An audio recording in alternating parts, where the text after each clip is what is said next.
Jim Remy.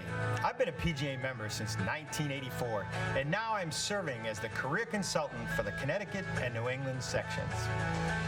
My PGA journey began in 1984 at the beautiful Worcester Country Club, home of the first Ryder Cup. I couldn't wait to get started in the business and fell in love with it right away. From there, I went on to Killington, Vermont, where I was the head golf professional and ultimately the director of golf for Killington Resort. And then on to Okemo in Ludlow, Vermont, where I served for 21 years as the vice president and general manager of one of the greatest golf resorts in the Northeast. It's been a great journey.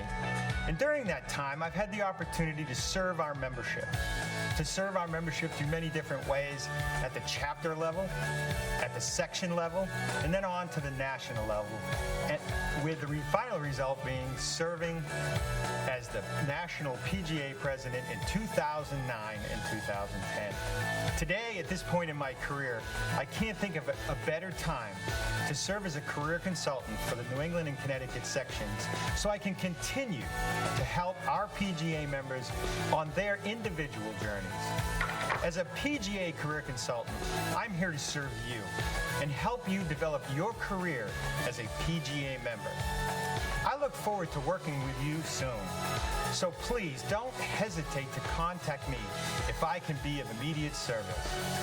Thank you.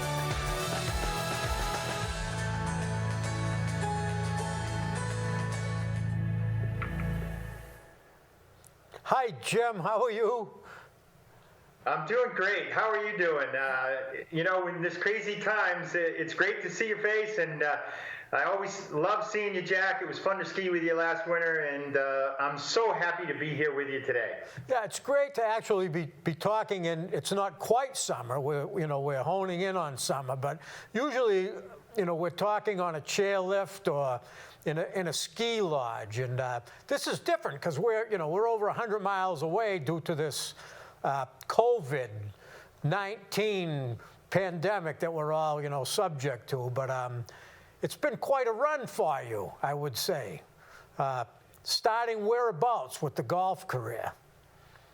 Well, it sure has, and I've had the opportunity to grow up in Leominster.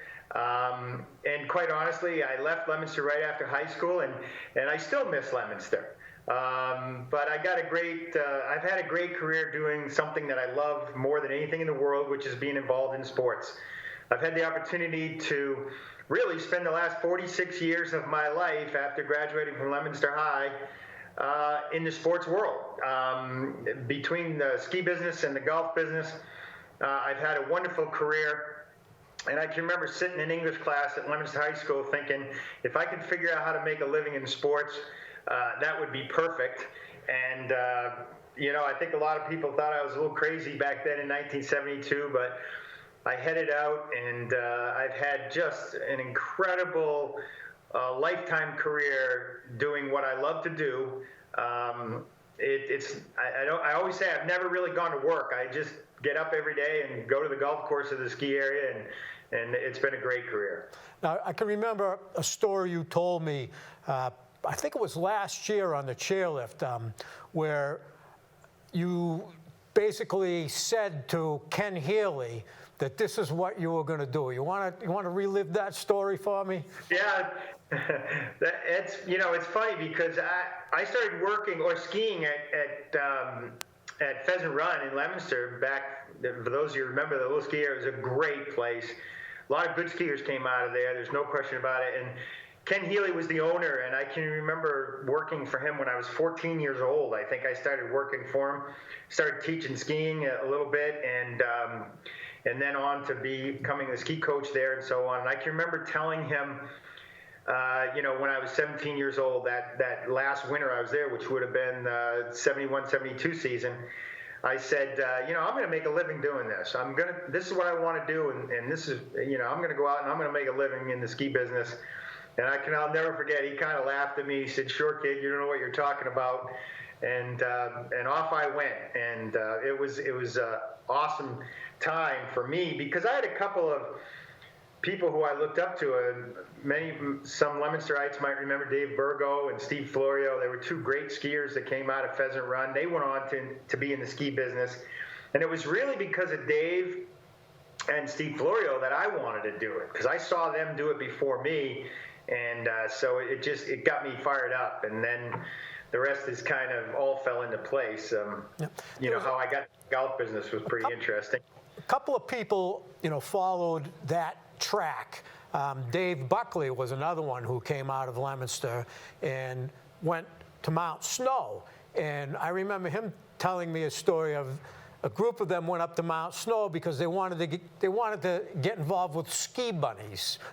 And Dave, first of all, got involved with the ski bunnies, and then he became ski patrol, head of the ski patrol, until he became general manager of Mount Snow. So out of Leominster, out of that small area, Pheasant Run, which also had a golf course, a couple of people actually had a great career path. So was it a good foundation starting working at Pheasant Run? Yeah, no, there was no question about it. I mean, the Pheasant Run operation was a great little ski area. I mean, you skied there. We all skied there when we were younger. You raced on the race team. It gave everyone a local, affordable way to take up skiing. I mean, it was literally $25 for a season pass. And I remember I had to cut greens on the golf course one year in order to earn enough money to get my pass and then buy a pair of skis. And, it was a great place to start. And I kind of miss that part of it today. I don't think a lot of the small ski areas have closed, obviously, over the years. But Pheasant Run gave that a great start. Dave Buckley was, the Buckley family was very active.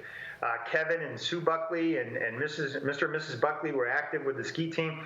It gave everybody an opportunity, locally to get into a sport at a really affordable level. And then, I can remember just dreaming of being able to go to Vermont and go skiing. So, yeah, it did. It really did. And a lot of good skiers came out of there, a ton of good skiers. So it was fun. And then, of course, the little golf course was great. We used to play over there.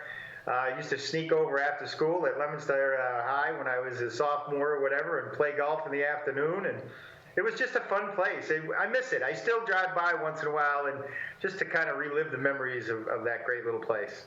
Now, do you feel lucky that in, the two of us growing up during that time period where we had available to us things like Pheasant Run, things like the YMCA, sandlots where we played sandlot baseball, sandlot football. I mean, I don't know if you ever got involved with the neighborhood teams that pretty much had official games of football. There was a team from Chestnut Street Chargers. There was a team from French Hill. There was a team from North Leominster. I mean, do you think we were pretty lucky to grow up in those times? Oh, I don't think there's any question about it. I mean, I was just mentioning to my wife the other day, we were out for a walk and we went by all these little areas of our town here, and there were places where, as a kid, we would have played football or baseball, and there would have been 20 kids or 15 kids in that lot playing baseball every afternoon. I grew up on the west side in Leominster on Baltel Street before we moved down to the south side on Debbie Drive when I was in the 9th grade. But in my neighborhood, we had one field we played football in. We had another field behind the Lacature's house that we played baseball in.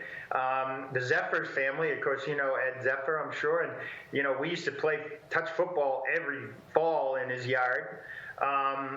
Kids got together then. And they played sports, and you were outside, and you were active. And, it worries me a little bit about this generation. I mean, I got on my bike and went 2 miles over to,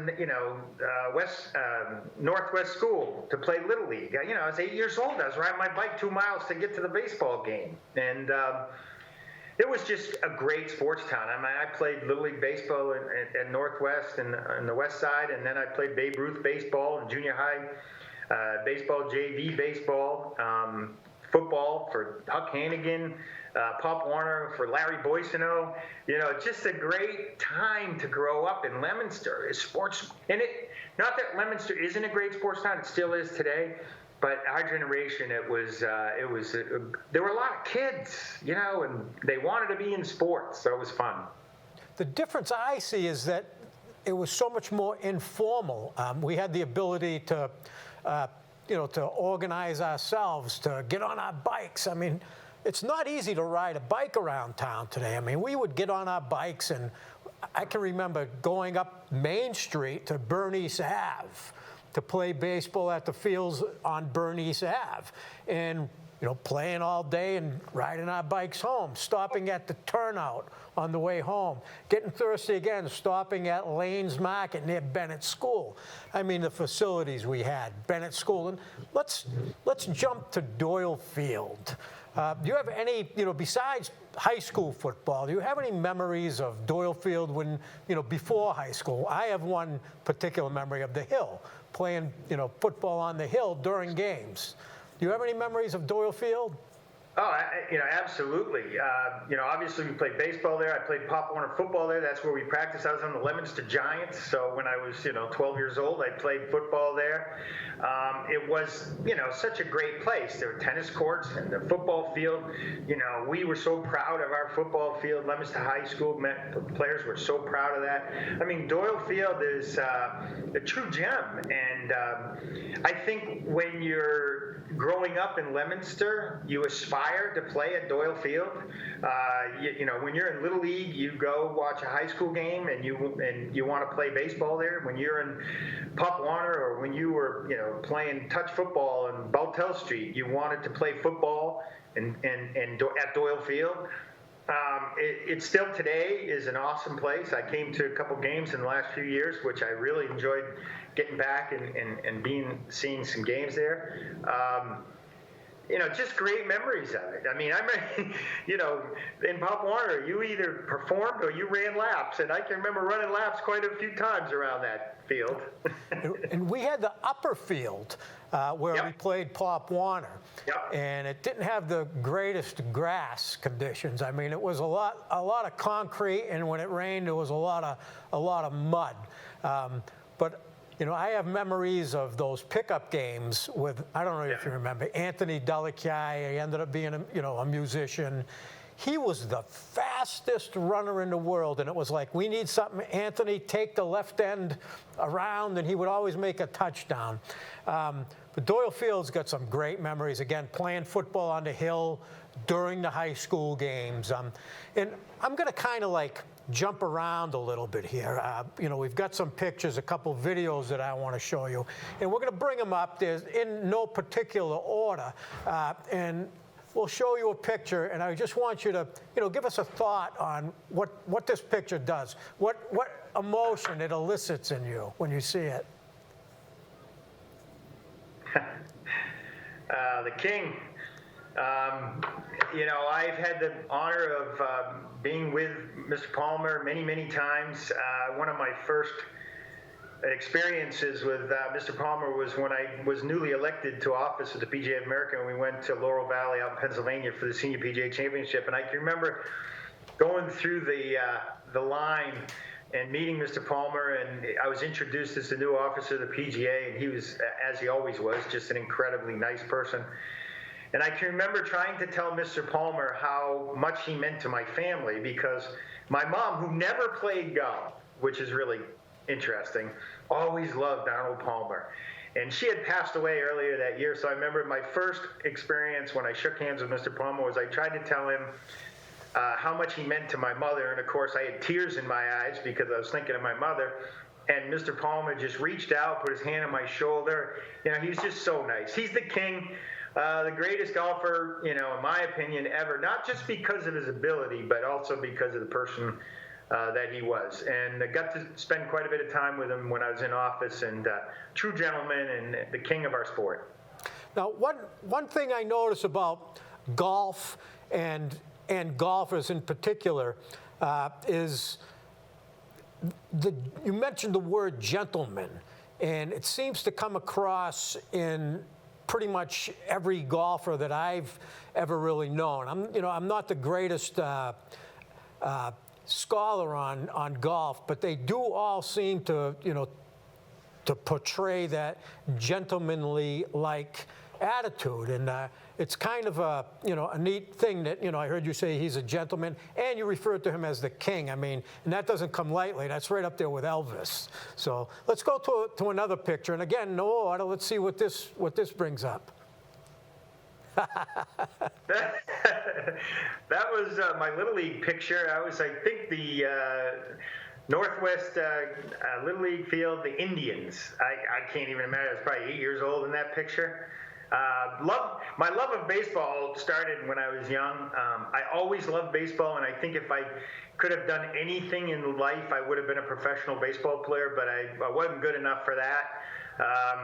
That's how I ended up in skiing and golf, actually, because I really loved baseball the most. But I played for the Indians, and then in the major leagues. Remember the minor and major leagues? I played for Tilco, and then went on to play for Charlie DeGloria on Solar Chemical in Babe Ruth. So, and then of course high school, junior JV for Dick LaBelle, and then later on for Emil Johnson. So I love baseball and still love it today. Yeah. That was a great picture. Little League, you played at Northwest. My first field that I played on, played for the Rancher Miners for the American League, and 12th Street hadn't been rebuilt yet, so they still had the old 12th Street fields. But the minor leagues played at Saxon Trade. Do you remember the Saxon Trade schools on the way to Searstown? I can't remember the name of the street, but it was pretty much, there was no grass. It was just a concrete lot, and that's where we played our minor league baseball games. And then they rebuilt 12th Street, and we had the opportunity to play the first year that 12th Street fields, there were two of them, had been rebuilt. And believe it or not, I'm gonna brag here. I hit the first home run in the minor league field at 12th Street, and my cousin Nano DeCarolis came running up to me, and he told me that's the first home run. I was the first one to hit one over the clubhouse at Doyle Field, so had something in common. What does this photograph elicit in you? My friends in Leominster that I grew up with, especially my close friends Rick O'Malley and Ronnie Petrie and Timmy Conway, Jerry Bresnahan, they all knew of my love for Tony Conigliaro. I just was crazy about Tony C. I can remember when I was growing up, I had a picture of him, the big poster in my bedroom. One of the greatest young hitters ever to play the game, held the record for a long time as the youngest player ever to hit 100 home runs, had a great career ahead of him, and we all know that story of August 28th when Jack Hamilton beamed him, and his career was pretty much never the same after that. But I patted into my batting stance after Tony C. Loved Tony C. Used to argue with my buddies who was the best. But to me, Tony Conigliaro was one of the greats. And he was a Massachusetts guy. Grew up in Massachusetts and Swampscott, I think. And I was a big fan of Tony C's and, of course, the Boston Red Sox, as we all are. One of my greatest memories, again, Tony C, being Italian from Leominster, he naturally was everyone's idol. But his first at-bat in the majors at Fenway Park, he hit a home run. And he was only 19 years old. Like you said, he was the youngest player to hit 100 home runs. But one of the other great memories I have, two of them, was when he made his comeback. And I was in the back of a tow truck because our car broke down with Paul Donfro, and we still were able to listen to the radio while it was being towed. And I believe they were playing the Baltimore Orioles, and he hit a home run. And this was when he made his comeback, he hit a home run. I think at first at bat during his comeback. First at bat, but it was incredible. And great story. And another one with one eye, because his vision kept failing in that eye that he got hit in. One year he hit 36 home runs, pretty much with one eye. So he was an incredible hitter. What a swing, what a stance, the excitement when he came to bat. And like you, he was my favorite. So next picture, let's see what this does. Hey! That's a great shot. Thanks to you and a few others, I'm sure. But the Pheasant Run reunion, that was either the first or second year we did it. It was awesome for you to bring back that Pheasant Run reunion and get us all back together to ski at Wachusett. And Wachusett's a great host. Wachusett Skier is a great host for our event. I've made most of the reunions since then and plan on being in every one. I love getting together with the folks from the old Pheasant Run days. Brad Willett in the picture, and Berkey Ledger, and you, and it's so much fun to get together with people and talk about the old days. Like I said, Leominster was an incredible place to grow up because of the camaraderie and the friendships that we all had, and whether it was baseball or football or skiing or, like you said, the rec center. It was just a great place to grow up. And so to get back together and relive some of our memories, a bunch of old timers out there skiing, and I enjoy it. It's fun. Thanks for doing it. It's been it was a great idea, and I know you were a big part of it. One of the great things about that reunion is how a few of the people that came I hadn't seen in 35, maybe 40 years. And once you get in that atmosphere of the ski atmosphere, it's almost like no time has passed. It's like you were little kids again. And I can remember you telling me this one time we were going up the chairlift. You said, you love golf, you love all these other sports, but only skiing makes you feel like you're a kid again. And I feel that same way, and I understand you 100%. I feel like a kid when I'm out there. Yeah. It's absolutely, I'm 65 years old now, and I still ski a lot, and I still compete in senior ski racing, and, it makes me feel young. Every time it seems like to get ready, it's tough. I got to get my boots, I got to get my skis, I got to go to the ski, I got to do all that stuff. But once I snap into those skis and get on that lift, I feel like I'm 16 years old again, and I just love it. It's a great sport, and I'm so happy that Wachusett has done such an outstanding job on creating really a world-class ski area in central Massachusetts. It really is. And so I come down a few times a year and plan on doing it again next year. Yeah. Do you have any fears this year coming up with this, again, with this pandemic where things might change? Do you think things will loosen up? I'm hoping that we'll be able to, get together on the ski slopes. I don't know how they're going to handle it, the social distancing, the masks. Have you had any thoughts about that? Yeah, we all worry about it, and I was out working on. I actually were putting some skis away the other day, and I thought, God, I hope that we'll be able to ski next winter. If there's a big resurgence, if it comes back really strong, it could shut down the ski areas all next year. And if it does, it'll be devastating to the industry, just like it's devastating now to the restaurant industry. And the golf industry is getting back open up. Most of the golf courses are back open with protocols. It's working. It's definitely working. Let's just hope and pray that, we get this thing quieted down and it becomes, we get a vaccine and we can move forward with it. Because remember, it's not the first pandemic we've ever had. It won't be the last pandemic we have. Yeah. We've survived devastating pandemics in this country in the past, and we'll survive this one. We'll get it worked out.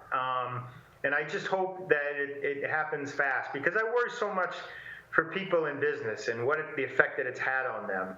The small restaurateurs, the small retail shops, you worry about that. And so let's just hope that we get this thing figured out. We don't see a big resurgence in the fall, and we get to have some fun together at Wachusett.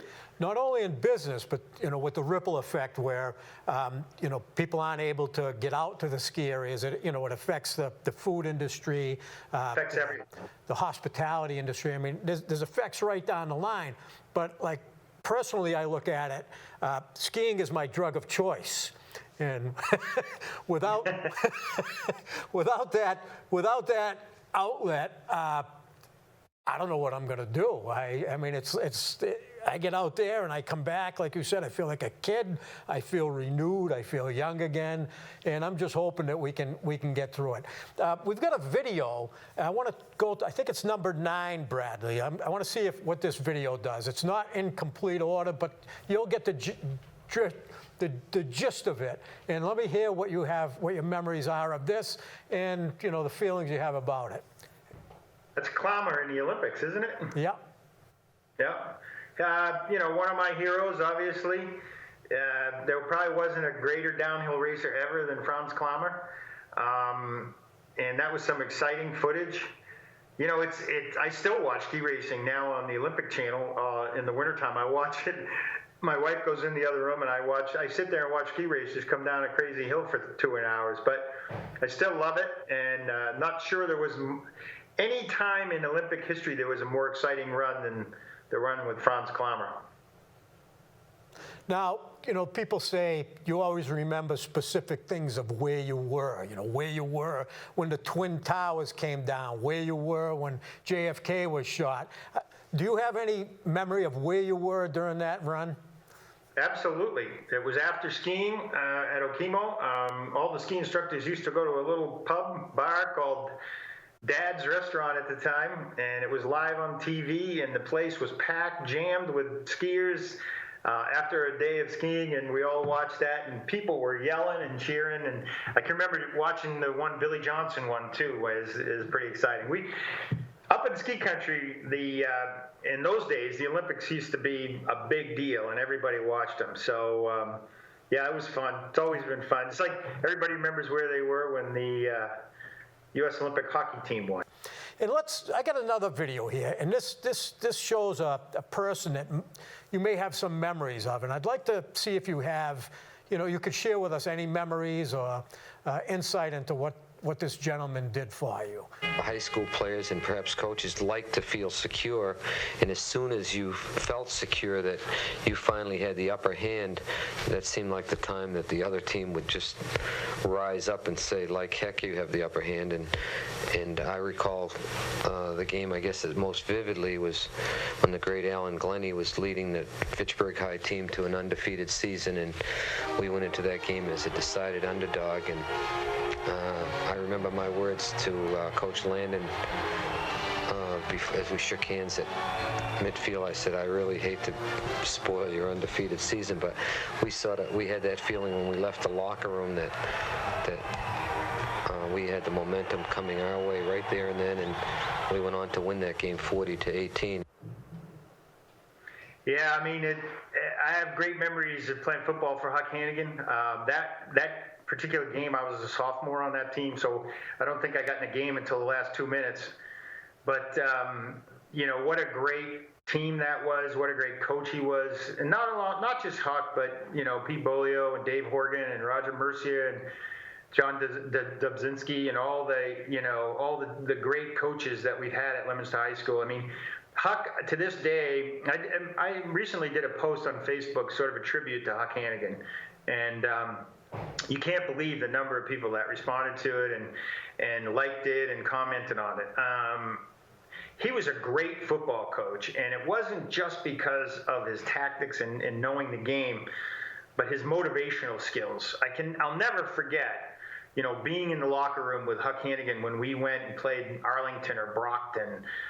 We were overmatched. There was no question about it. We were playing the big schools from Boston, Revere. I can remember going to Revere one time, and you know, we weren't supposed to win. I mean, I can remember a game, I think it was with Brockton, when the Boston papers said that the Brockton was going out to play the Farmers out in Leominster, and it should be no problem this weekend, and we won. So, you know, it was just, he's a great motivator, and I'll never forget the last 5 minutes before we went out of the locker room at Doyle Field, and his motivational speeches that he gave us. And, you know, quite honestly, I think it helped me to develop into the person that I am, that, you know, you can believe and that you can achieve anything. You know, when I left Leominster to chase my dream, I had people laugh at me and say, you're crazy. You know, you should go to school and you need to, you know, or work in Leominster, whatever. But I think Huck gave us the motivation to believe that we could be more than we are. And, you know, I'm 65 years old, and I can remember that last speech, you know, in the locker room at Doyle Field, and our junior year when we won against Fitchburg. We did lose in the senior year. We lost in the last seconds. You know, it was great. I still think about it. I still follow the Thanksgiving Day game every year. I was fortunate enough to attend one a couple years ago.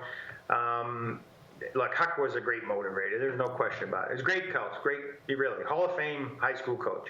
Yep. I didn't play football. I played Pop Warner, but I didn't play, my freshman, sophomore, or junior year. I skied at the beginning, and then I got into gymnastics, and so I kind of stayed away. But my senior year, I decided I wanted to play football, or at least be on the team because of the tradition, because of the camaraderie, because of what I felt I had missed. And, some of the things that I remember about Huck, one of them was, like you talk about motivation, was he had these techniques that you really didn't pick up on until, afterwards. For instance, we had double sessions when we went away to camp at Fort Devens, where we lived in barracks. It was amazing. And the first day, he had us all sitting around. And before we went out to practice, basically it was a torture session to get you in shape twice a day. He said he picked out this newspaper clipping, and it wasn't even a real newspaper clipping. We didn't realize it until later. And he said, this headline says that this is the worst Leominster team in 15 years. And he just told us how, they've got you judged before you've even had your first practice. The worst Leominster team in 15 years. And he kept bringing that up over the season. Halfway through the season, they have you as the worst Leominster team. I think we went 8-2. We lost to Nashua in a tough game, and oh man, I don't know if it was a tie, but anyway, we went to the Super Bowl. We were the first Leominster team to go to the Super Bowl at Springfield College, and we beat Chicopee Comprehensive. And to the last snap of the football in that last Super Bowl, he would bring that thing up, the worst Leominster team. What a great theme that he used to motivate us. And talk about the torture sessions. Do you remember any of those practices? Oh my God, double sessions were unbelievable, because you'd go in the morning, and then I would go home, and I would literally, I'd fall asleep and crash, and then I'd go back in the afternoon. I'd be so sore that I didn't think I could make it through the afternoon, but you did, because you didn't want to let the team down. That was the thing that Huck taught you. I liked Huck because he used to sort of tear you down and then build you back up again. Yeah. He'd if you made a mistake on the field, and you came off the field, he'd grab your helmet, he'd pull you down. As most people know, he's relatively short. He'd grab your helmet and he'd pull you right down in his face, and he'd scream at you, yell at you right in your face. And then he'd let you stand there for a few plays and sort of let you regain your composure, and then he'd get you right back in. He wouldn't, when he took you out of the game, he'd take you out to talk to you to help you be better. And then he would put you back in to show that he believed in you. So there's just some great techniques he had. He was a great coach. Yeah, and do it again till you get it right. Execution. He stressed execution. It wasn't so much any trickery, but the execution. Everyone knew where they had to go, what they had to do. Almost like, a Bill Belichick type thing. Execution. I'll never forget, those words from him. He always had a great ability, to analyze things. I can remember the film sessions. I don't know if you ever went on Monday nights when the public was invited to the game films, and he would explain, to everyone what was going on. Did you ever attend any of those? Oh yeah, sure, absolutely. We would see them on Monday afternoon, and then they'd show them Monday nights, and they were great. I mean, I always get a kick out of that, because they talk about the Patriots and filming the other teams and so on. Heck, we used to get films of the other teams all the time. In those days, we would trade films, if you remember that, and so that when we were playing the next week, we would see the film of their game, and they would see a film of ours. We, gave you the opportunity to learn about it, and then we would have, what we used to call F-troop defense or offense, with that, ran the plays from the other teams. So it was pretty intricate football when you think about it. It's, he was way ahead of his time. Yeah. Salt pills. Did you ever? and the difference between conditioning back in the early 70s and conditioning today, where I can remember him telling us that physical conditioning came about faster if you limit the amount of fluids you take in. And they used to feed us salt pills. And what's it like today? Yeah, it's totally different. You know, I can remember when we first got Gatorade, and we thought, my God, what is this? It was the weirdest tasting drink. Probably that was junior year or something like that. But yeah, we had all that. Remember the uniforms and the mud and the drying room where the uniforms were. You remember that at the high school? And it wasn't the most pleasant smell in the world. Great times. It was fun, though. It was great to be part of a great team, and I still have wonderful memories. Jim, anything else you want to touch on? Anything I forgot? Probably a lot. No, I just think that, I really get a kick out of the opportunity to be here with you. I love Leominster. It's always close to my heart. I follow Leominster. I got to meet the mayor here back a few years ago when I came down for the Hall of Fame induction and the senior night where I was the speaker. And since then, I've been, connecting with him. I've even gone online and listened to his COVID-19 reports daily. When I'm down in that area, I often pass through Leominster just to see how things are going. I stopped the other day to see my dad's picture up on the light post downtown, the Remy boys. It means a lot to me. It means a lot to my family, what Leominster was all about. And I still say, the reason why I am where I am and I did what I did in my life was because of my being brought up in Leominster and the great teachers and coaches and so on that I had throughout my young days. It's a great little town, and I hope it never changes. Now, you brought up that picture on the pole downtown. I'm glad you went there. Do you want to touch a little bit on that?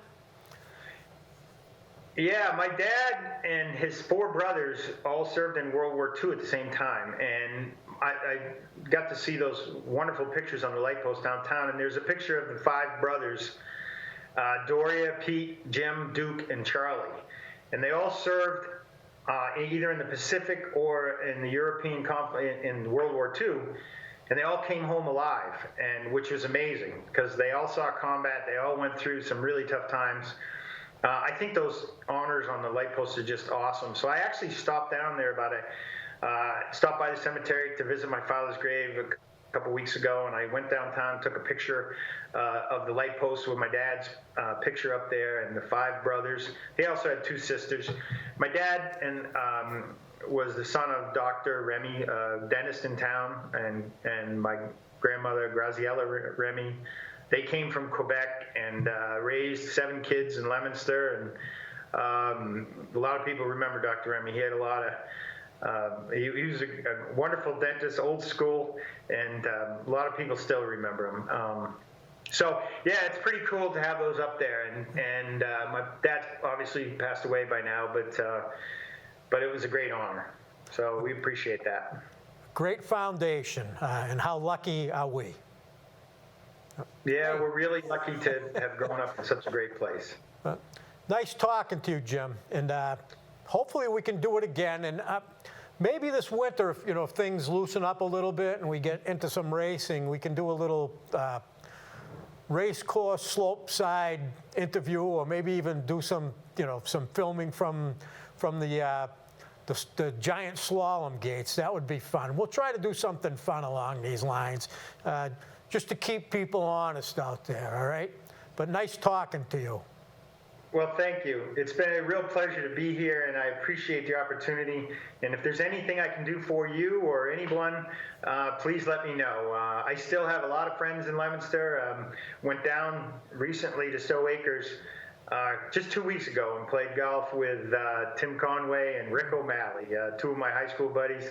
And it was like it was almost 50 years ago. We were just 3 guys out playing golf, yucking it up and having a great time. And thanks again. It's been a great opportunity. Thank you. We'll talk to you again. Take care.